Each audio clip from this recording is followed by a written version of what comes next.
I'm tormented by an unbearable pain that keeps me awake at night. But when I finally look at myself in the mirror, I'm shocked by the bruises covering my body. Where did they come from? Are they just my illusions?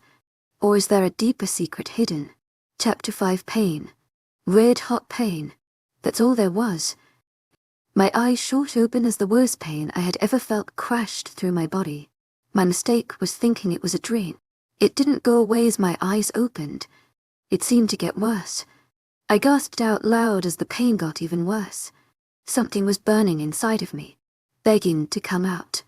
I ripped off the sports bra and booty shorts I was wearing as pajamas, and laid in my bed without clothes. I wiggled around on my bed trying to make it go away.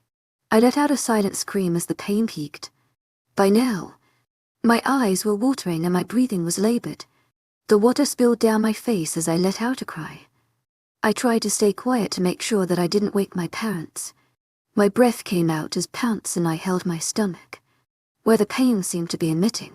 The burning increased, and it felt like I was on fire.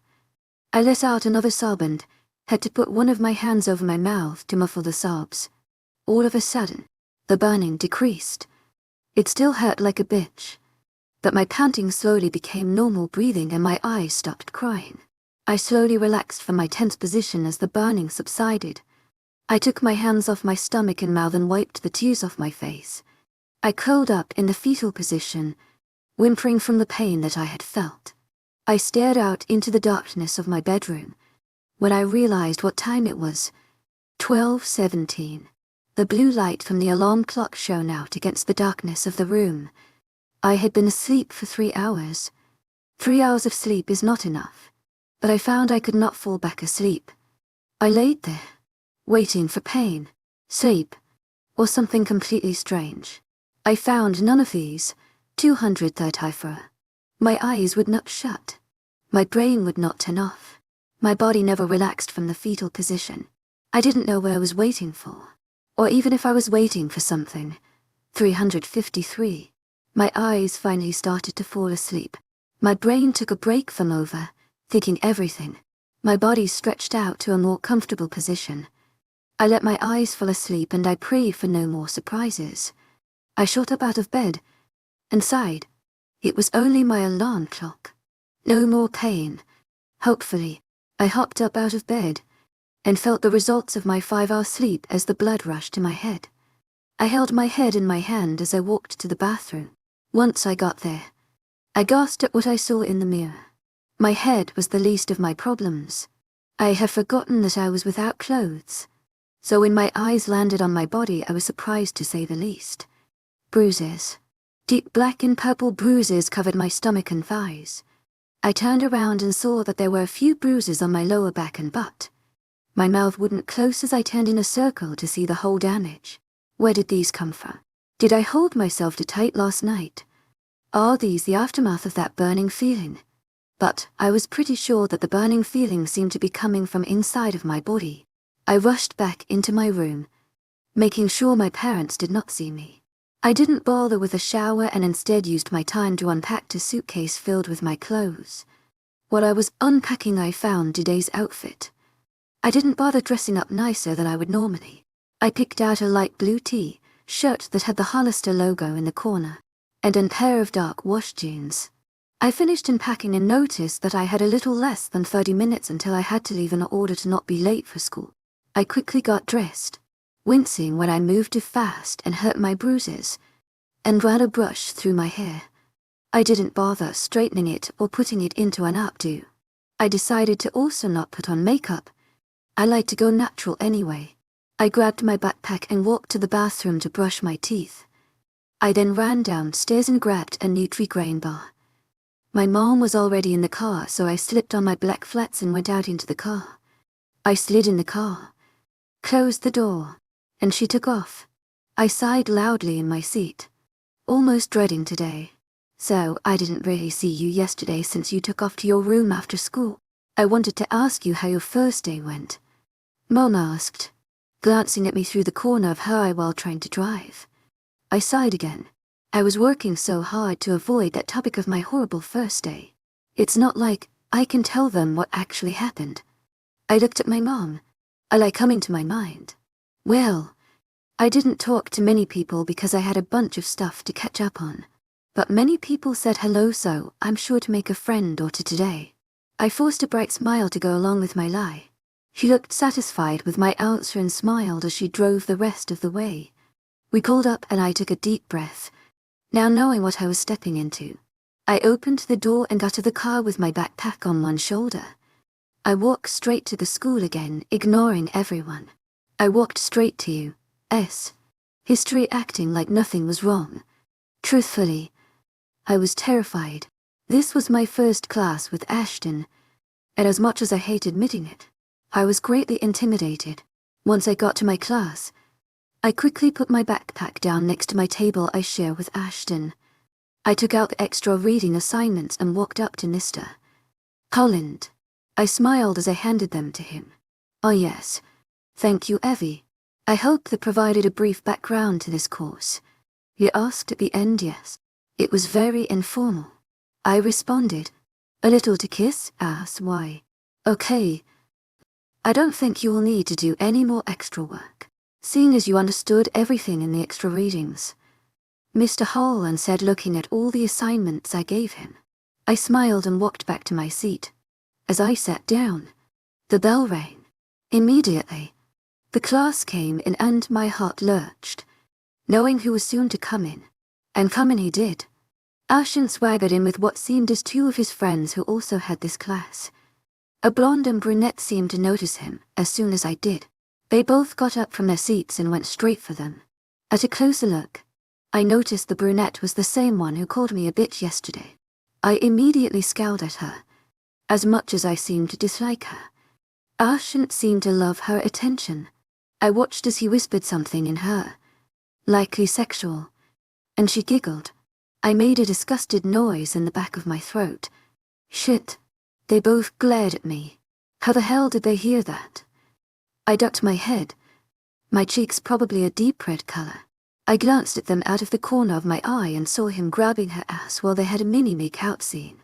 I heard her giggle again and say, "Okay, I'll see you tonight." Only a stupid person couldn't guess what they were planning on doing. The chair next to me scratched the floor and I felt a wave of heat as he sat down next to me. I shifted in my seat uncomfortably, knowing that he saw me staring at him and that brunette. He was giving me the cold shoulder, which I had no problem with. The class started and Mr. Holland started droning on about history stuff that no one really cared about. I tried to listen, but found it very hard because I could feel the raw hate coming from Ashton. Why was it hate? I have no clue. I continued to look forward, trying to act like I was listening. I looked at the clock. 30 minutes to go. Well, this class was taking forever. As I was looking at the clock, Ashton elbowed me in the stomach. I didn't know if it was on purpose or not. Either way, I hissed out in pain. My hand immediately went to the bruise that he just elbowed. I massaged it a little, trying to be inconspicuous about it. I slowly unclenched my jaw and moved my hand away. I turned toward him and gave him a glare. I regretted it as soon as he returned my glare with one that would have the devil running back to hell. My eyes widened in fear and I quickly turned toward the front. That seemed to be the wrong thing to do because as soon as the teacher turned his back, Ashton grabbed my side with his hand and turned me toward him. I let out a gasp of pain as I again looked into his eyes.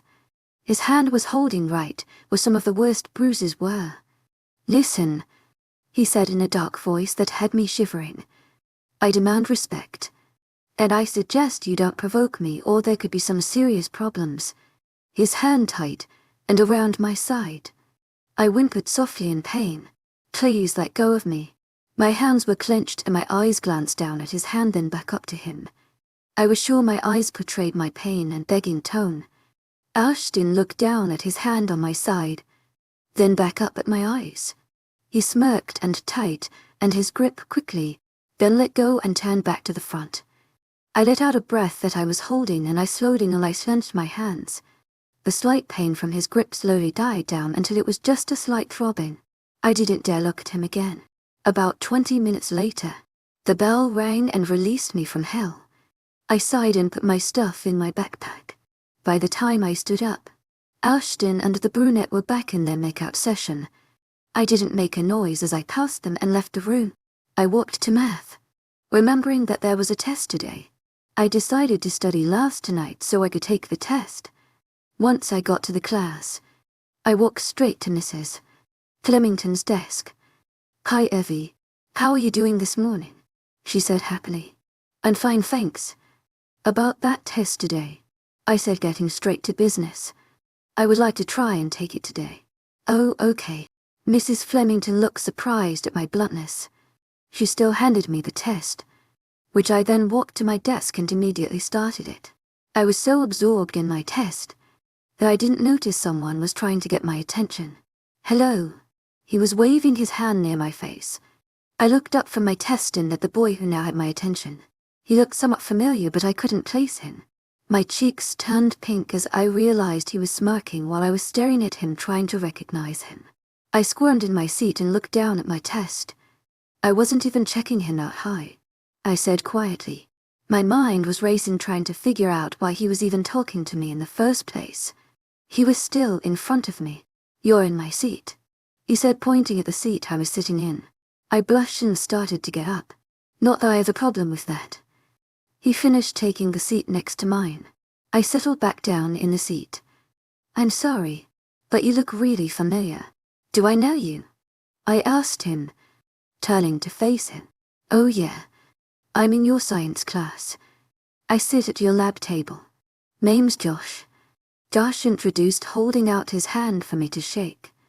"To my agent extraordinaire, Madeleine Noble. Heartfelt thanks for your unfailing patience, enthusiasm." I smiled and took his hand and shook it. Josh smiled at me, a dimple showing up on each cheek. Our hands split apart as the bell rang, signaling class was starting. "All right, class. You noted A's a test day. So let's get down to business, Mrs. Flemington started to hand out the test that I had already started. Once the whole class had the test, Mrs. Flemington again sat down at her desk while the class started the test. I continued my test as soon as the silence settled over the class. The only noises that were heard were pencil scratchings and the occasional cough. I finished my test and sat back, looking at the clock. I had 20 minutes of class left. I glanced around to find only a few other people who had finished their test. One of them happened to be Josh. I looked over at him and made eye contact. "Was it hard?" he mouthed. I shook my head no and pointed to him, trying to ask him if it was hard for him. He must have got what I was trying to convey, and he shook his head no. I sighed quietly to myself, looking at the clock. Now it looked like 18 minutes to go. I slumped down in my seat and started doodling on the back of my test. A butterfly, flower, and 2 eyes later it was finally 5 minutes until class ended. Mrs. Flemington stood up from her desk. "All right, class. Time's up for today. Please pass your test forward. If you didn't finish, please keep your test and talk to me after class to find a time to finish it," Mrs. Flemington explained. I gave the girl in front of me my test and looked at Josh. After the class passed their tests up to the front, the silence disappeared and talking started up again. I was still looking at Josh, waiting to see if he would still talk to me. I was curious as to why he was talking to me, because it seemed like everyone didn't like me. So Josh started. "Why are you talking to me?" I blurted out. My hands snapped over my mouth and I felt my cheeks turn a deep red. I didn't mean to be so blunt, but now that it was out, I was curious as to what he would say. Josh chuckled. "Well, there's a way to start a conversation." I blushed even further. "To my agent extraordinaire, Madeleine Noble. Heartfelt thanks for your unfailing patience, enthusiasm." He continued. "Honestly, you seem pretty cool. I mean, I'm sort of a loner myself, and I kinda picked up the same vibe from you." "You loner?" I asked, shocked. Josh seemed, like he said about me, pretty cool. "I know it doesn't seem like it. I'm awesome, obviously. Too awesome for anyone here," he said sarcastically. "But seriously, I'm not one of those antisocial loners or anything. Everyone's nice to me and whatever, but no one really likes me enough to actually hang with me anytime." I was shocked. I didn't know what to say. Should I say that I'm sorry or that understand? My mouth opened and I planned to respond but was cut off by the bell. Hey, I'll see you in science. Lab partner, Josh said as he stood up from his seat. My lack of response didn't seem to faze him. I picked up my backpack and headed out of math class into communications. Once I got to communications, I decided to sit in the same seat I sat in yesterday. Luckily, it was still open. I sat down and took out Romeo and Juliet, since I had already this play. The work was easy for me. Class started and Mr. Johnston announced that he had put us into small groups to discuss the first act. I inwardly groaned at the small groups. I was better at working individually. Nonetheless, he put into our small groups and let us discuss and fill out a packet with our groups. Since no one really knew me, my group decided to do a mini-get-to-know-you session where we all introduced ourselves. Enthusiasm. In my group were 3 girls named Rachel, Michelle, and Catherine, and 2 guys named Danny and Grant. Immediately, I knew that I would not get along with Rachel, Michelle and Danny. As soon as I said my name was Evie, they each gave me a spiteful glare and proceeded to avoid talking to me in any way possible. Catherine and Grant, however, were very nice to me despite the obvious tension. We worked together as best as possible considering we were basically split into 2 teams. Class ended and I was extremely glad to get out of there. However, my joy was cut short as I realized that lunch was next. I was smartened by lunch again. Leaving the classroom, I again decided to go eat in the library. Sitting in the back corner, I realized why Josh got the loner vibe from me. The bell rang signaling lunch was over. I packed up my lunch and headed to French class. Another easy class. I was one of the first people here, so I quietly took my seat. The class filled in and soon enough class started. I sat back and was only half listening as Madam Cooper explained what we would be learning today. Class was a bore and passed quickly. The bell made me jump as I came back to reality from my half-dream state. Madam Cooper quickly handed out the homework as we all left. My spirits raised as I realized that my next class was with Josh. I leave French class with a smile on my face as I walk to science. Once I get there, I see Josh is already sitting at our lab group. Hey, as I sit down, he looks up and smiles at me before pushing whatever he was working on to the side. Hi. How was your day? I chuckle. Better than yesterday. Except for history. You lost back. Why, how bad was yesterday?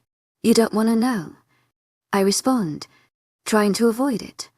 I break our eye contact and stare at the table like it was the most important thing in the world. Hey, Josh says softly. You don't have to tell me. I meant it as a joke. I looked up at him to see sincerity in his eyes as he looked at me. I smile as a response, not wanting to respond. Luckily, Mr. Cole decided to start class, so the awkward silence between us didn't stretch on. Today, like yesterday, he handed out a lab that we were supposed to work on with our lab partners. He let us go immediately and told us that whatever we didn't finish was homework. Josh and I dropped our conversation and immediately started working on the lab. We finished quite quickly and had about 10 minutes left of class. The day was almost over, with only one more class to go. I sighed out loud. Gym was definitely my least favorite class, even worse than history. Remembering how yesterday's gym class ended with me getting smacked in the face. What's wrong? Josh asked, noticing the frown on my face. I looked at him, debating if I should tell him what happened yesterday in the last 10 minutes of class. What the hell? I need a friend here. I have gym next. And if yesterday is preview of what's to come, then I have a personal devil. Waiting to see if he is actually curious or just wanted to start a conversation. Josh seemed surprised by my answer. Wow, who's the personal devil? And what happened yesterday to make it so bad? I'll give you the quick version. I started explaining. It started yesterday when I ran into someone. They obviously didn't like me and told me that a couple times. His followers also told me.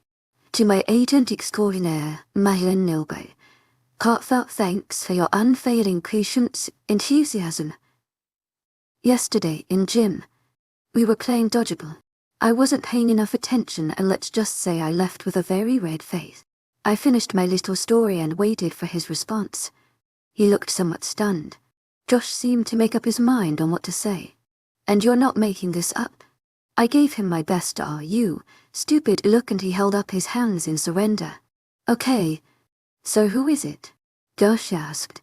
For a second, I debated to tell him. I wasn't sure if this would backfire on me or not. It all depended on how much I trusted him. The bell made my decision. I started putting my stuff back into my backpack.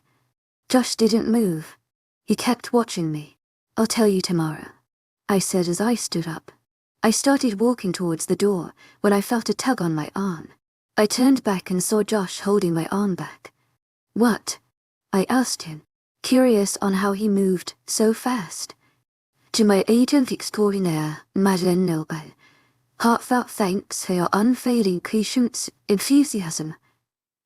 Who is he? Do I know them? He asked me, seeming very concerned and nervous. I tried to tug my arm back, but he only held on tighter. Josh, I don't want to tell you right now. I'll tell you tomorrow.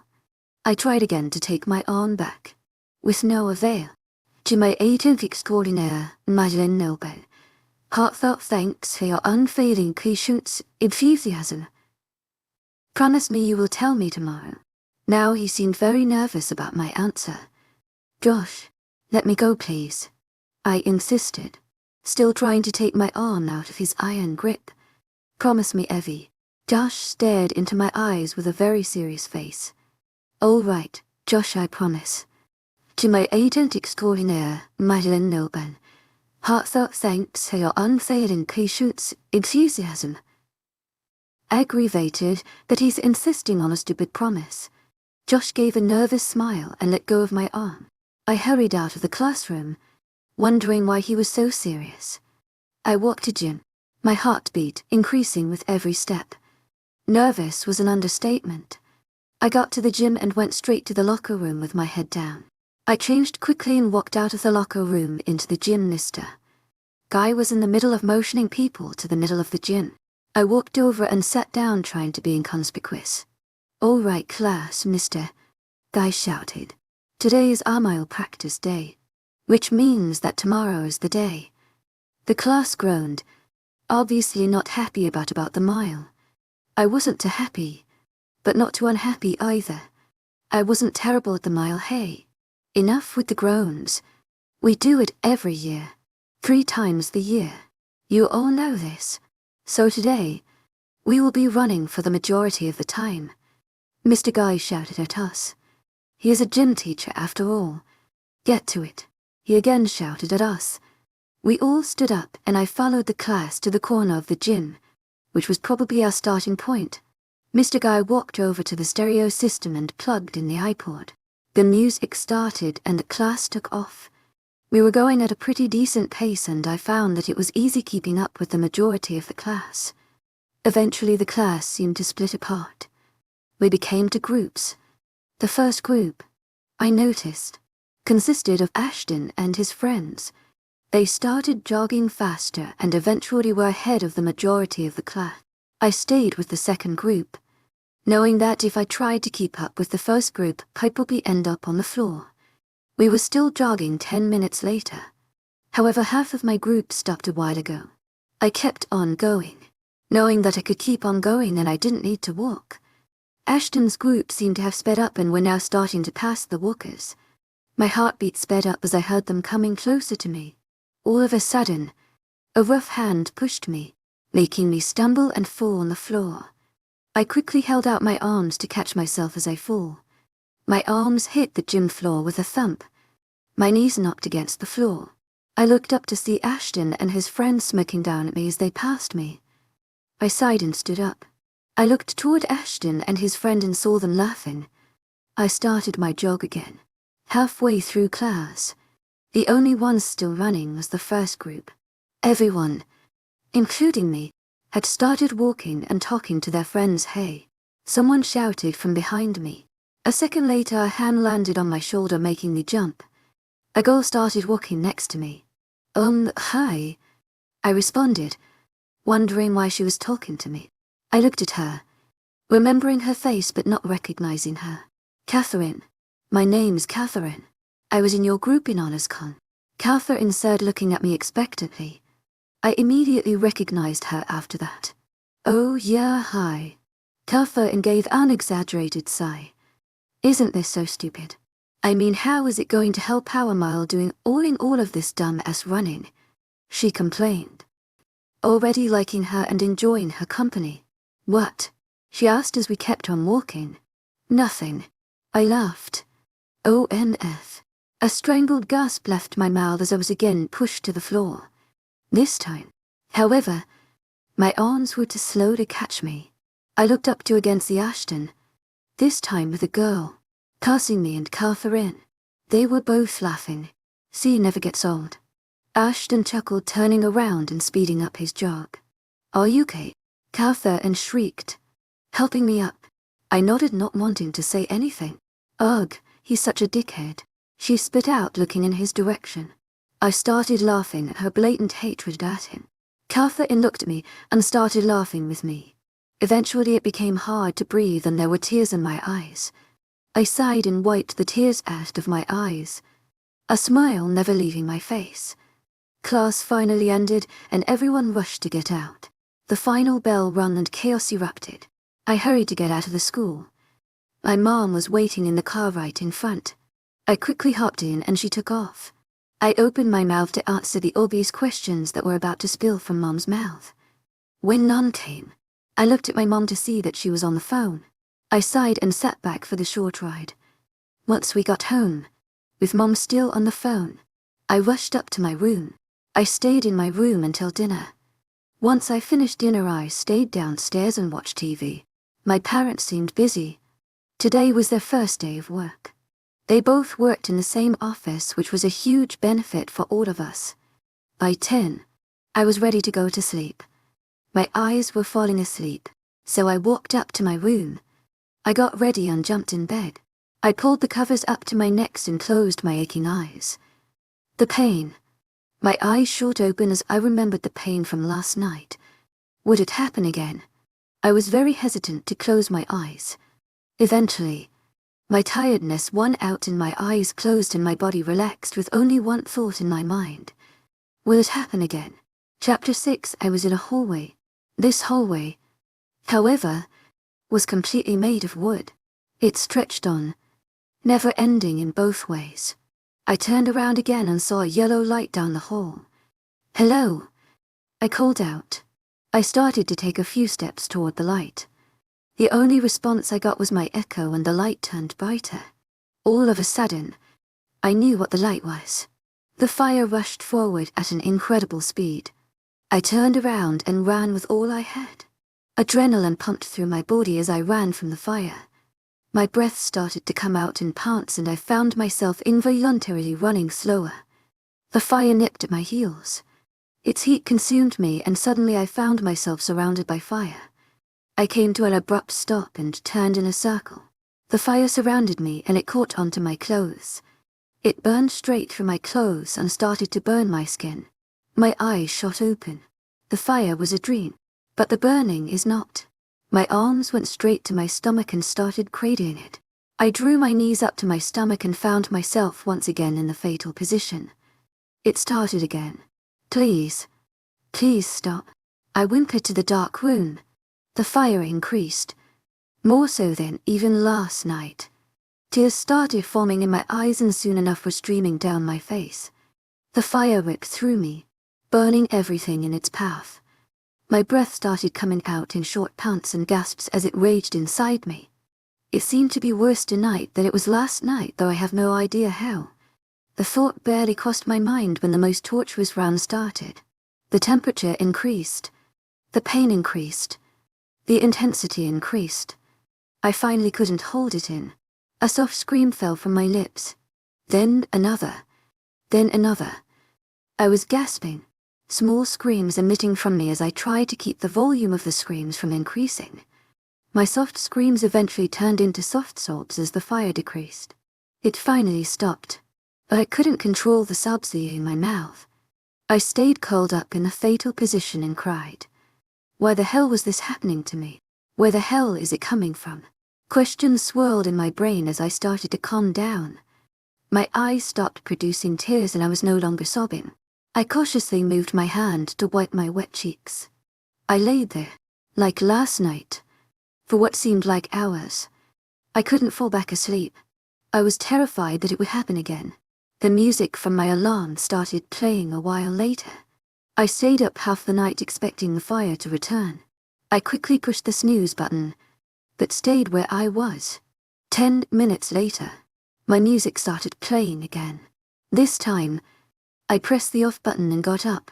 I tiptoed to the hallway and heard my parents up and moving. I ran across the hall to the bathroom and quickly shut the door. I looked into the mirror. I slowly took off my tank top and pajama booty shorts. I looked at my without clothes body in the mirror. My eyes watered as I took in my appearance. I looked like a vanilla Oreo with chocolate cream in the middle. Up until the middle of my stomach was my normal pale skin. Half of my thighs until my feet were also my normal pale skin. The skin from my stomach to my thighs was a deep purplish black color. The bruises became worse. Sweetie. UK. Dad knocked on the bathroom door. Yeah. I'm fine. I yelled back. Okay. But you've been in there for 10 minutes. We need to leave in about 20 minutes. I watched his foot shadow from the crack between the floor and the door. Leave. I waited until I heard him walk down the stairs. Then I ran back to my room, holding my pajamas. Opening my closet, I pulled out a pair of leggings and a pair of knockoff Uggs. I walked over to my dresser, opened it, and pulled out a loose Lord of the Rings shirt that I could tie up in the back. I jumped and tucked my leggings on and slipped on my shirt, realizing too late that maybe leggings were a bad idea when my midriff screamed in protest. Taking a hair tie, I tied the back of the shirt in a ponytail and tucked it in the bottom of the shirt.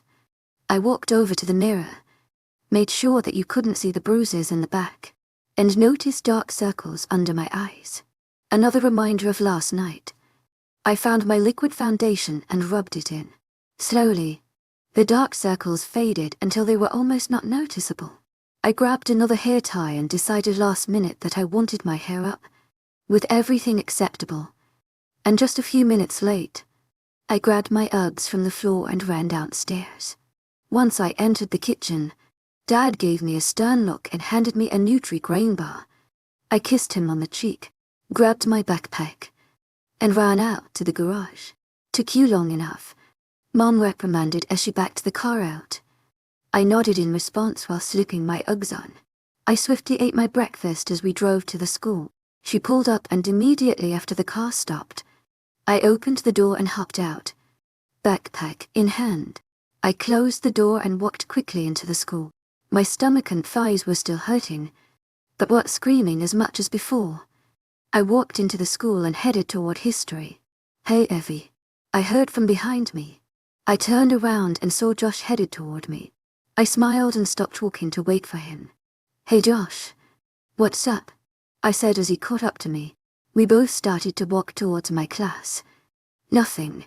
I just saw you walking and wanted to join you. He responded. I looked at him curiously, having an idea on why he really found me. Okay. Thanks, I guess, I said looking at him. We settled into a silence as we walked. We got to my history class and stopped at the door. I watched him look down at his shoes with his hands in his pockets. Josh looked back up at me. I could see the question in his eyes. Spit it out, Josh, I said, exasperated. I knew what he wanted to ask, but I wanted him to admit it. Who is it? To my agent extraordinaire, Madeleine Nilben. Heartfelt thanks for your unfailing patience, enthusiasm. Please. I couldn't stop thinking about it. Josh stared into my eyes. I opened my mouth to respond when I froze. A body of heat was right behind me. I could see Josh's expression change from a friendly expression to a very guarded one. Josh straightened up and seemed to take a step towards me. What's going on here? My eyes widened as an involuntary shudder ran down my spine. I didn't know how to respond, but I couldn't close my mouth. I looked in Josh's eyes, begging him to answer. Josh grabbed my arm and pulled me to his side while turning me around to face Ashton. He raised an eyebrow at Josh's reaction. "We're just talking. Not that it matters to you," Josh responded, very hostile. Ashton's eyes hardened and a scowl formed. "Remember who you're talking to." "Josh," Ashton growled. Josh seemed to realize something as his eyes widened and he bowed his head a fraction. Despite the hostile answer to his question, Ashton went into the classroom. I stayed frozen next to Josh. How do I respond to that? I saw Josh look at me from the corner of my eye.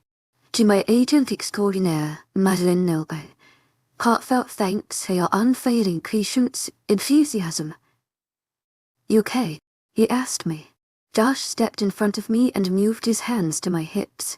"Oh," I gasped out. Josh had unintentionally put pressure on the bruises. I quickly moved his hands from my sides. "What happened?" he asked me, holding his hands up in surrender. The bell rang, signaling that it was time for class. "Mirth. To my agent extraordinaire, Madeline Nilbert, heartfelt thanks for your unfailing patience, enthusiasm." But didn't let him respond as I rushed into class. I walked to my seat and sat down, making sure I didn't look at him or touch him. I wanted my distance. Class started, and for a while I stayed very conscious of his every move. I finally started to relax a bit, when I felt hot breath hitting my ear. "So what were you and Josh talking about?" He breathed in my ear. My breath hitched and my heart started pounding. Ashton sat back in his seat waiting for my answer. I realized too late that whispering in my ear was his advantage. I took a deep breath and settled my nerves. Like Josh said, "It's none of your business." I smirked at him. I was proud of myself for answering without stuttering or something stupid like that. His face morphed into a scowl. He clearly did not like my answer.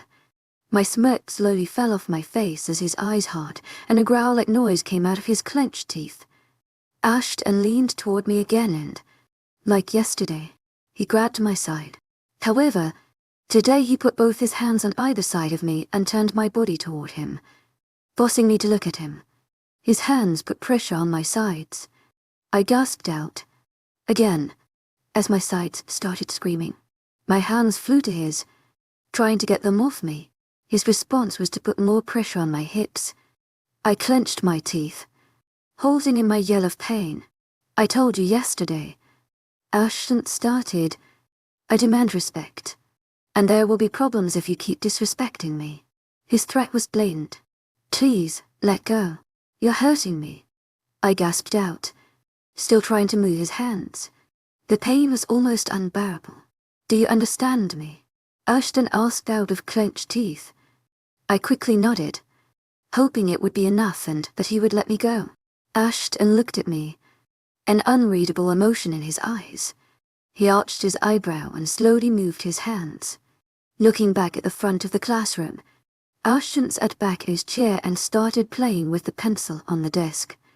I openly gaped at him, yet did like nothing happened. Like he didn't just blatantly threaten me. I turned to the front of the class and started to rub my side where his hands were. My eyes scanned over the clock and I noticed that we still had over half an hour of class left. Our little confrontation must have only been a minute. 2-minute stops. For the rest of the class period, I stared at the clock and rubbed my sides. Eventually, the bruises were just throbbing instead of screaming. The bell finally rang, and I quickly hopped up and left the class. I wanted to get to math as fast as I can. I needed to tell Josh. When I got to math, Josh was already in his seat. I rushed over to my seat and sat down. "Will you tell me, to my agent extraordinaire, Madeline Nilbert, heartfelt thanks for your unfailing patience, enthusiasm?" Josh begged. I took a deep breath. "To my agent extraordinaire, Madeline Nilbert, heartfelt thanks for your unfailing patience, enthusiasm." I watched his reaction, and was genuinely surprised by it. Josh's whole face hardened. His hands clenched and an inhuman growl came out his clenched teeth. "To my agent extraordinaire, Madeline Nilbert, heartfelt thanks for your unfailing patience, enthusiasm." I need you to tell me what he said to you. Exactly what he said, Josh said through clenched teeth. I gaped at him. Josh looked so dangerous and hostile. He looked like he wanted to destroy everything in this room. To my agent extraordinaire, Madeline Nilban. Heartfelt thanks for your unfailing patience, enthusiasm. I still gaped at him, but responded. He said that he rejected me as a friend or something. Did he say friend? Or was it something else? Josh asked. His hands were clenched so tight that they were starting to turn white. He said mate. I said quickly. Josh stood abruptly. I jumped at his sudden movement. I looked into his eyes and was surprised to see them darken from their forest green to an almost black color. Josh abruptly left the room. I sat there, staring at the door that Josh just left out of. My mouth wouldn't close. What the hell was that? Class started and Josh didn't return. All through class, Josh didn't return. Not even when the bell rang signaling class was over. I put my math stuff in my backpack and stood up. Josh's backpack was still next to his seat. I didn't know what to do, so I decided to leave it there. Josh would know where it is when he came back. I left math and walked to communications.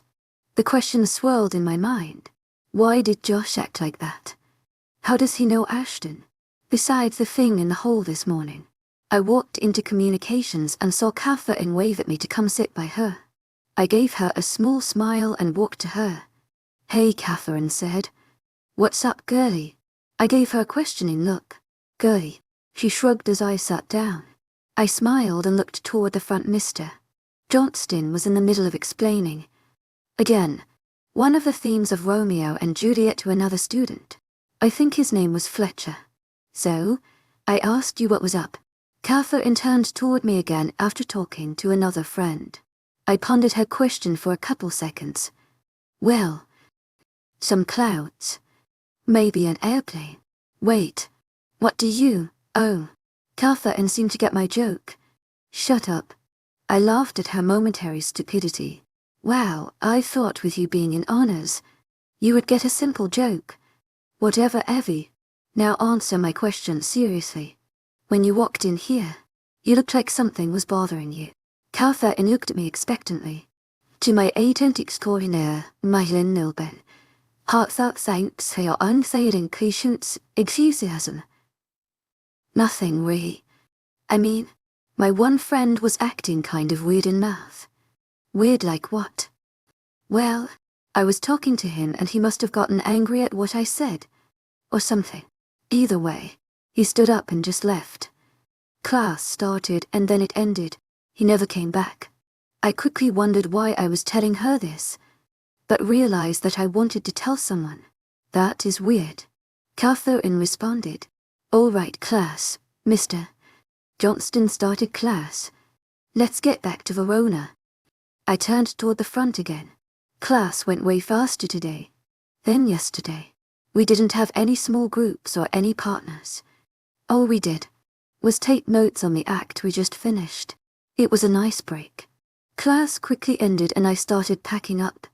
See you in gym, Catherine said as she passed me, heading out of class. I waved by as I finished putting my communications stuff away and took out my lunch. I walked up to the library. Surprisingly, I liked eating there. No one bothers me, and I don't have to worry about that stupid lunchroom drama. Once I entered the library, I went to my spot, sat down, and started eating. Josh's strange behavior came back to me. Why was he acting like that? All I told him was what Ashton said. Josh and Ashton didn't seem to know each other, so why would that bother Josh? Another thing, where did he go? Josh missed all of math class. Maybe more. I came out of my thoughts when the bell rang. None of my questions were answered. I packed up my lunch and headed to French class. When I got to class, I was happy to see a substitute. Substitute meant movie. The movie had to be in French, but it was still a nothing day. I happily went to my seat, ready to do absolutely nothing today. The happiness could be seen in everyone's face as they walked into the room. Class started, introduced himself as Mr. Davids. He quickly started the movie. I found my eyelids becoming heavy. I rested my head on my desk and fell asleep. I jumped when the bell went off. Everyone was getting ready to leave. I quickly checked to make sure that there was no drool or anything, and grabbed my backpack and headed to science. Once I entered science, I was surprised to see Josh sitting at the lab. I quickly walked over to my seat and sat down. "Listen, before you ask questions," Josh started, stopping me from asking my questions. "I'm sorry that I left like that. I'm just sorry, okay? Where did you go?" I asked as soon as he stopped talking. Josh dragged his hand down his face. "Nowhere. I just had to leave. Please don't ask again." I looked at him, clearly confused at his answer. Josh gave me an apologetic smile and looked at the front of the classroom. He clearly didn't want to talk about it. So I dropped it, Mr. Cole started class a few awkward minutes later. We were to take a pre-test for the test tomorrow to see what we needed to study tonight. I sighed in relief. 15 minutes later, I was done with my test. So was Josh. And most of the class, Mr. Cole seemed to notice, and he said that talking was okay again. I looked at Josh, hoping that our awkward moments were gone. He smiled at me. I smiled back and was about to say something when my elbow accidentally knocked our pre-tests over. To my agent extraordinaire, Madeleine Nilben, heartfelt thanks for your unfailing patience, enthusiasm. I reached down to grab them. To my agent extraordinaire, Madeleine Nilben, heartfelt thanks for your unfailing patience, enthusiasm. "What happened to your side?" I snapped up, sitting bone straight in my seat. "Our tests were forgotten on the floor." "What do you mean?" Trying to be inconspicuous, Josh saw right through it. He reached over to my side and started lifting my shirt. I slapped his hand away. To my agent extraordinaire, Madeleine Nilben, heartfelt thanks for your unfailing patience, enthusiasm. "Let me see. I won't do anything. Promise," he said, staring into my eyes. Josh started reaching towards my shirt again. I tried to hold his hand back, but Josh used his other hand to hold both of my wrists. I tried to shift away from him, but his hold on my wrists made it difficult to move away. Josh lifted up my shirt and I knew he saw my darkened side. He lowered my shirt and let go of my wrists. When he looked at me, his eyes were darkened again. "What happened?" "Nothing." To my agent extraordinaire, Madeleine Nilben, heartfelt thanks for your unfailing patience, enthusiasm. Too fast. I knew it was too fast because Josh saw right through it. To my agent extraordinaire, Madeleine Nilben, heartfelt thanks for your unfailing patience, enthusiasm. My heartbeat increased. I didn't know Josh could sound so dangerous. "It's nothing. Josh, please. Leave it be. Please don't ask again." I repeated what he told me earlier. Josh took a deep breath and didn't ask. But he wouldn't look at me again. The bell rang and I said bye to Josh. But he didn't say anything back. I walked to gym, even more confused about Josh's behavior. Once I got to gym, I changed into my gym clothes and found Catherine. We chatted until Mr. Guy said that we all needed to get ready for the mile. During the mile, Catherine talked pretty much the whole time. I nodded accordingly. My mind was not away from Josh's reactions today. I finished with Catherine, us both getting a mile time of 907. We left the gym as the final bell rang. I left the school and found my mom. I quickly hopped in the car and we drove home. She was on the phone once again, so I didn't bother talking. My mind whirled around Josh's behavior. I couldn't get it out of my brain. It was some of the strangest reactions to some of the smallest stuff. I didn't get why Josh was so concerned with me. We got home and I went to my room and put on some music. I sat on my bed with my homework out. I finally started to concentrate on something other than Josh. I did all my homework before studying for my science test. The evening passed quickly, like today. I found myself in bed, not remembering what I did beforehand. I realized how exhausted I actually was. That explained my temporary memory loss and How I could only concentrate on one thing at a time. I closed my eyes, not caring about what could happen tonight. I just hoped and wished for sleep. Chapter 7. Josh's POV. I watched her as she left the science class. My anger was boiling over and I knew I was close to shifting. Again, I knew what those bruises meant. I knew something was up between Evie and Ashton. The confrontation in the hallway was all the proof I needed. However, I had no idea that he rejected her. Outright rejected her as his mate. That was unheard of. That bastard. I knew Ashton was a dick and liked to sleep around. I never knew he could be a downright piece of shit. I clenched my hands as my anger came back full force. For the second time today, I ran out of the school and into the woods right behind the school. No one stopped me. I felt my bones break as I released my inner beast. My clothes, shredded as my skin, was replaced by chocolate brown fur, the same color as my hair.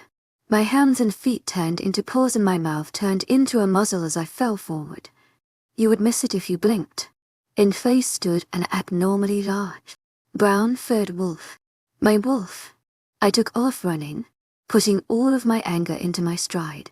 I let my wolf take over and out running, not wanting to think about human drama while I run. The only thing I let myself think about was red, hot anger. And those bruises. It fueled me as I ran. I ran and ran and ran, never stopping for a break. I ran until it was dusk. Once night started to fall, I turned around and started towards the pack house. Once I was at the line of trees that circled the pack house, I shifted back. My bones cracked as my human form once again replaced my wolf form. I walked to the back deck and found the pile of clean clothes we keep in a laundry basket. I pulled out a pair of basketball shorts and headed into the house while I pulled them on. Adrenaline and anger were still pumping through my system, making one hell of a mixture. I walked in and asked the nearest pack member if they knew where Ashton was. They responded that he was upstairs in his room. I said thanks and took off towards the stairs. I ran up the stairs, taking two at a time.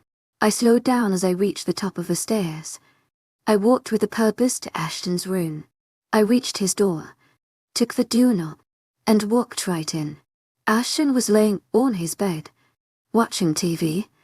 What the hell? How dare you, Ashton? How dare you just reject her like a piece of shit? The only piece of shit here is you. I shouted at him, not caring who heard. I had Ashton's full attention. His eyes turned black and with inhuman speed. He grabbed my throat and shoved me against the wall. How dare you? Josh, disrespect me. I am your alpha. Ashton growled. He was eerily calm. However, I could feel the anger rolling off of him in waves. All of it was directed at me. His hand squeezed my throat, so much so that it was getting hard to breathe.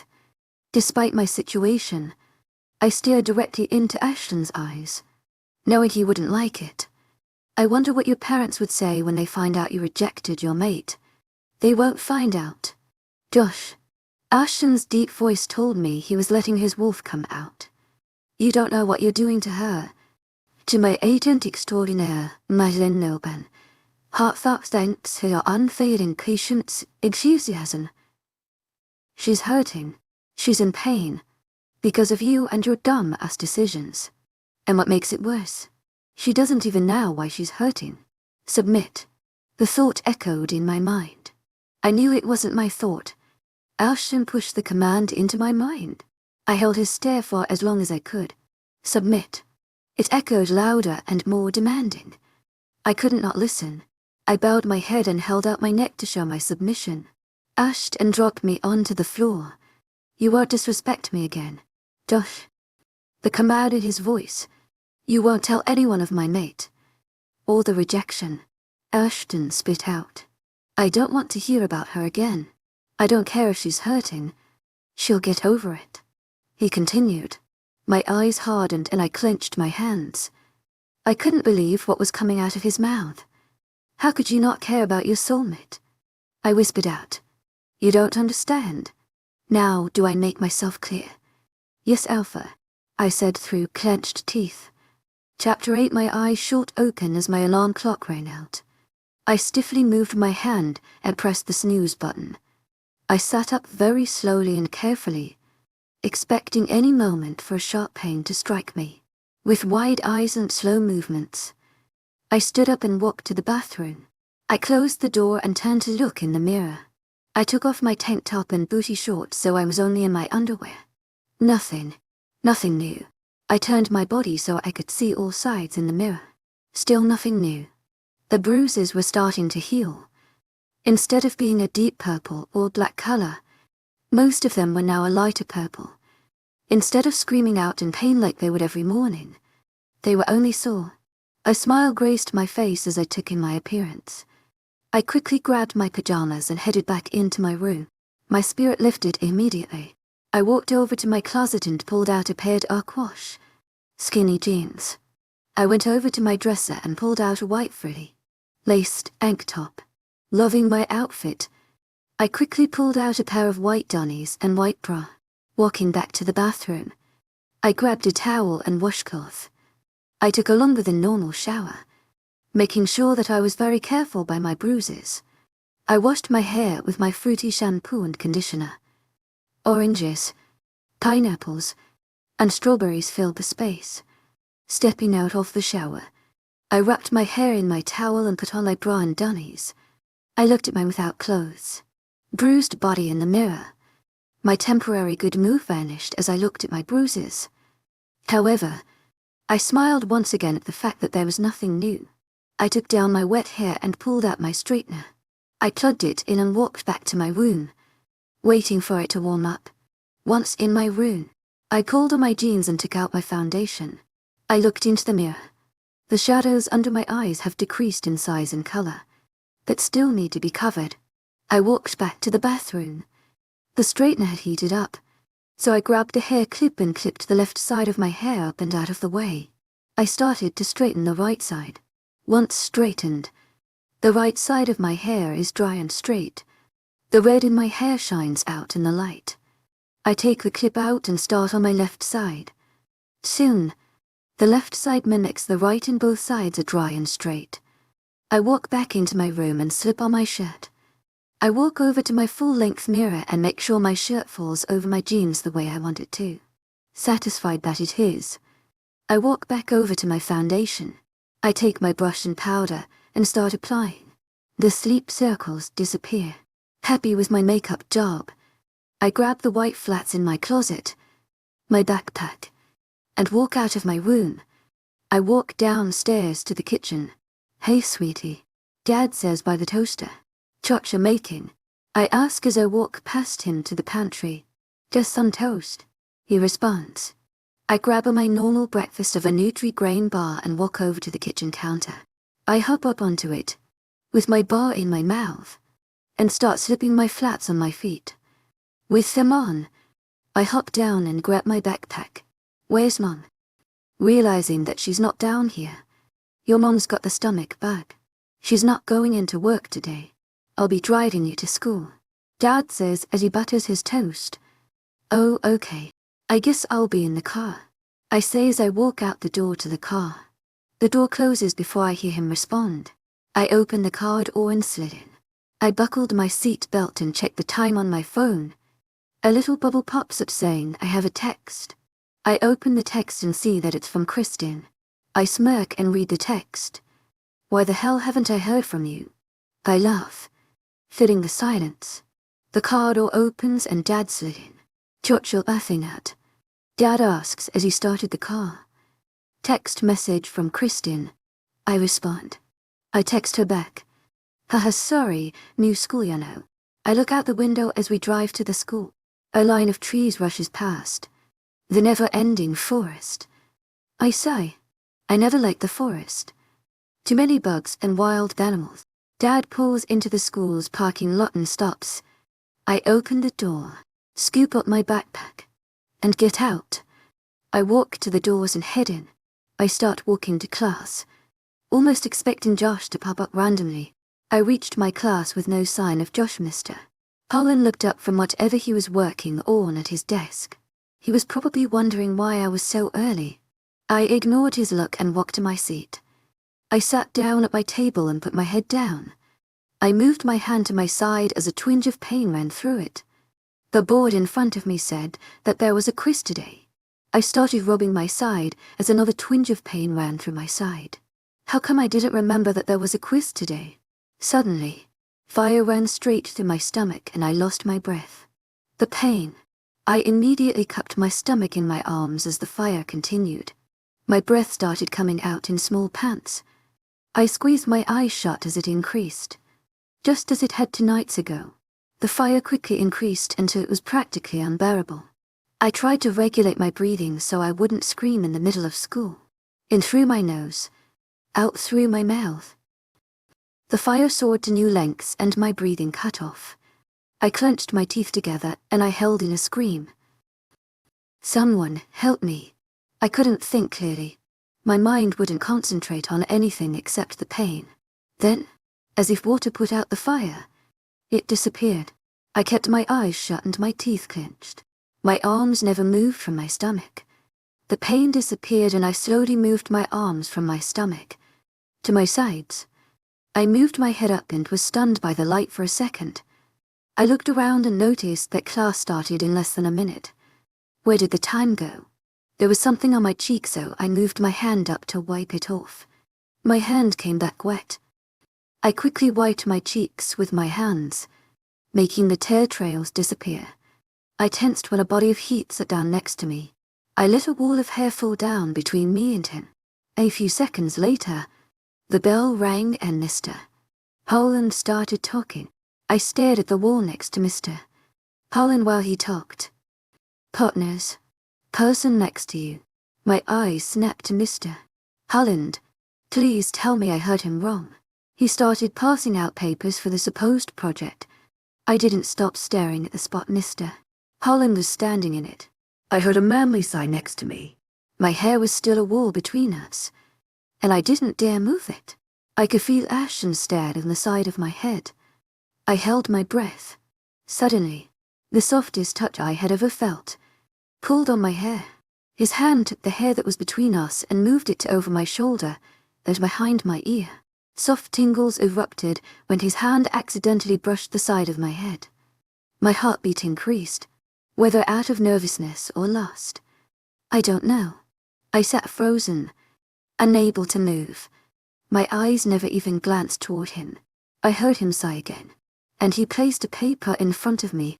Out of the corner of my eye, I saw Ashton start writing on his paper, making slow, stiff movements. I moved my head so I was looking down at my paper. I moved my hand to grab my pencil and slowly wrote my name. So, I think we should do our project on the Civil War, Ashton said, turning toward me. I could see him out of the corner of my eye. I decided not to move. Hey, Evie. A shudder ran down my spine at the sound of him saying my name. Are you going to say anything? His eyebrows turned down into a frown. I still didn't respond. To my agent extraordinaire, Mademoiselle, heartfelt thanks for your unfailing patience, enthusiasm. He growled out and I jumped at the deepness of his voice. My head snapped toward him and my eyes immediately found his. His eyes weren't his normal ocean blue, but instead a night blue. Were you crying? Ashton asked. His voice back to normal and almost sounded concerned. I scoffed at him. My first response. Like you care. Sure, I would be fine doing the project on the Civil War. I retorted and started looking at the details on the project. Ashton didn't respond. The sheet said that we need to each have a 2-page paper on our topic. Along with the papers, we needed to create a poster board on our topic. On the poster board, we need a timeline, an important person, an important event. To my agent extraordinaire, Madame Nilban, heartfelt thanks for your unfailing patience, enthusiasm. And a summary. We would need to present our poster board to the class. This was all due in 2 weeks. I hated partnered projects. I did the best on my own. Not to mention, but it also sucks when your partner's an ass. He finally responded. I don't. Of course not. So I expect it to be done on time and I want to see it before you turn it in. Make sure you make note cards and give them to me before we present. Ashton continued. Wait. Tu es agent extraordinaire, Madeline Nobel. Heartfelt thanks for your unfailing patience, enthusiasm. Is he telling me to do the entire project by myself? It's a partner project. I stressed the partner, part of that sentence. The hard look in Ashton's eyes returned as he looked at me. Well, I don't want to be your partner. I think you know the obvious reasons. My mind went back to the first day, and my time is too valuable. I have lots of stuff to do, and this isn't one of them. I gaped at him, completely and utterly unbelievable. It took a second to get my thoughts together, until a thought came into my mind, and I knew I had him. Then I'll just explain to Mr. Howl that my partner won't do any of the work. I'll let him deal with you. The quotations were obvious. I was smug with my answer, but the feeling quickly left me after Ashton's eyes turned black. I suggest you don't do that. He growled out, a deep, guttural sound. You don't want to get on my bad side. So this wasn't it. I gulped and looked down. The threat in his voice lingered after he finished talking. We stayed in silence for the rest of class. Everyone around us was talking about their projects and how they're splitting it up. I, meanwhile, was trying to find a way to get everything done in the amount of time I had. To my agent extraordinaire, Madeline Nobel, heartfelt thanks for your unfailing patience, enthusiasm. On the other hand, was texting on his phone. A little deduction work found that he was texting the brunette in the front of the class, who seemed to be very happy with whatever they were texting about. Class ended and I left with a headache. How the hell was I supposed to do everything? I walked to Mouth, my mood lifting a little in anticipation of seeing Josh. When I got to Mouth, he wasn't in his seat. I found this surprising. He was usually in class before me. I walked to my seat and sat down. Too soon. Class started and Josh still wasn't here. Math was going to be boring. My headache increased as math continued. I couldn't concentrate for very long. I found myself staring off into space for long periods of time. Luckily, I wasn't called on. Class ended. With the ring of the bell, I stood up and quickly walked to my next class. My headache kept increasing with every step. Once I got to communications, dizziness struck me. I had to stop myself from falling over by clutching onto the door frame. Are you okay, Eddie, Mr. Johnston asked. He was looking at me like I was about to fall over. I sighed out. I let go of the door frame and took a step into the classroom. Dizziness rushed over me, and I stumbled. No, you're not, Mr. Johnston said. Concerned. Go to the nurse's office. To my agent extraordinaire, Madeline Nobel. Heartfelt thanks for your unfailing patience, enthusiasm. No, I'm fine, Mr. Johnston. I tried to argue as I regained my footing. It wasn't a suggestion. Go to the nurse. Then go home, Mr. Johnston softly commanded. Loving the idea of going home, I turned around and headed to the nurse's office. The nurse, Mrs. Swanson, agreed with Mr. Johnston and said that I needed to go home. She contacted my dad after I told her that he was work. To my agent extraordinaire, Madeline Nobel, heartfelt thanks for your unfailing patience, enthusiasm. Swanson hung up a few minutes later, saying that my dad is coming to pick me up in about 10 minutes. I said thank you and walked to the front doors of the school. About 15 minutes later, Dad pulled up. I walked outside to the car and immediately slid inside the car. Dad immediately left as I laid my head against the cool window. Sweetie, are you okay? Dad asked as he looked over at me, clearly concerned. I think I just need sleep. I responded with my eyes closed. He left it at that. When we got to the house, Dad pulled up the driveway and opened the garage door, but he didn't get out of the car. Sorry, sweetie. I need to go back to work. Get some sleep. He kissed my forehead and I left the car and walked into the garage. As soon as I opened the door to the house, I closed the garage door and walked into the house. I went straight upstairs after I put my backpack on the couch. Once upstairs, I stopped by my parents' room to check on my mom. She was sleeping, so I left her be. I quickly walked to my room and hopped into bed. Exhaustion hit me suddenly, and my eyelids shut automatically. Sleep washed over me and I sighed out in content. I fell into the deep abyss of unconsciousness.